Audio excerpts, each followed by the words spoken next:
ట్రంప్తో గొడవ పడ్డాడు, ఇండియాలోకి దూసుకొచ్చాడు. మస్క్తో మామూలుగా ఉండదు మరి. నిత్యం వార్తల్లో నిచ్చే టెస్లా సీఈఓ ఎలన్ మస్క్ ఈసారి ఇండియాలో బిగ్ టాపిక్గా మారాడు. ఎలన్ మస్క్ చెందిన స్టార్లింక్ కంపెనీ భారత్లోకి మంచి రోజులు వచ్చేశాయి.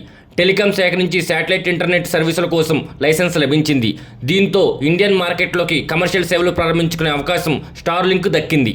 ఇటు స్టార్లింక్ త్వరలో ట్రయల్ సెక్టార్ కోసం దరఖాస్తు చేయనుంది. దరఖాస్తు చేసిన 20 రోజుల్లోనే స్పెక్ట్రమ్ దక్కే అవకాశం ఉంది. అయితే కొన్ని రూల్స్ మస్క్ కంపెనీ పాటించాలి. ప్రభుత్వానికి అవసరమైనప్పుడు ఇంటర్నెట్ సమాచారాన్ని యాక్సెస్ చేసే అవకాశం ఇవ్వాలి. మరోవైపు మస్క్ ఇవ్వబోయే ఇంటర్నెట్ గురించి దేశవ్యాప్తంగా తెగ చర్చ జరుగుతుంది. ముఖ్యంగా ధర ఎంత ఉంటుందనే అంశంపై ప్రజలు ఆరాధిస్తున్నారు. ఇంతకీ మస్క్ సర్వీసులు ఎంత ఉండే ఛాన్స్ ఉంది? అసలు ఈ స్టార్లింక్ అంటే ఏమిటి? ముందుగా 3,000 రూపాయల నుంచి 7,000 రూపాయల మధ్య నెలసరి ఛార్జీలు ఉండవచ్చని ఊహించారు. కానీ ఇప్పటి వరకు ఉన్న అప్డేట్స్ ప్రకారం స్టార్లింక్ నెలకు కేవలం 850 రూపాయలతోనే అన్లిమిటెడ్ డేటా ప్లాన్ ఇవ్వచ్చంట. ఇదే కానీ నిజమైతే స్టార్లింక్లో భారత్లో ఎక్కువ మంది వినియోగదారులకు అందుబాటులోకి రావచ్చు. ఇది రెగ్యులర్ బ్రాడ్బ్యాండ్కు గట్టిగా పోటీగా మారవచ్చు.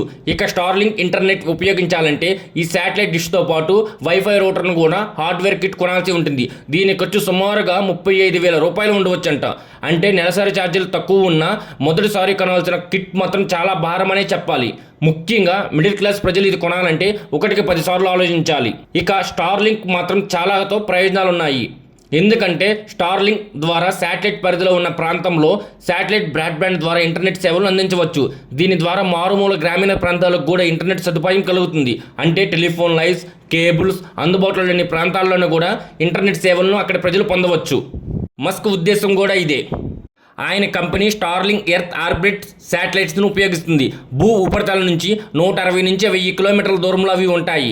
ఈ శాటిలైట్ నుంచి వచ్చే సిగ్నల్స్ భూమిపై ఉండే రిసీవర్లను గ్రహిస్తాయి. అవి ప్రజలకు ఇంటర్నెట్ డేటాను అందిస్తాయి. స్టార్లింక్ సంస్థకు 6,419 శాటిలైట్తో లింక్ కలిగి ఉంది.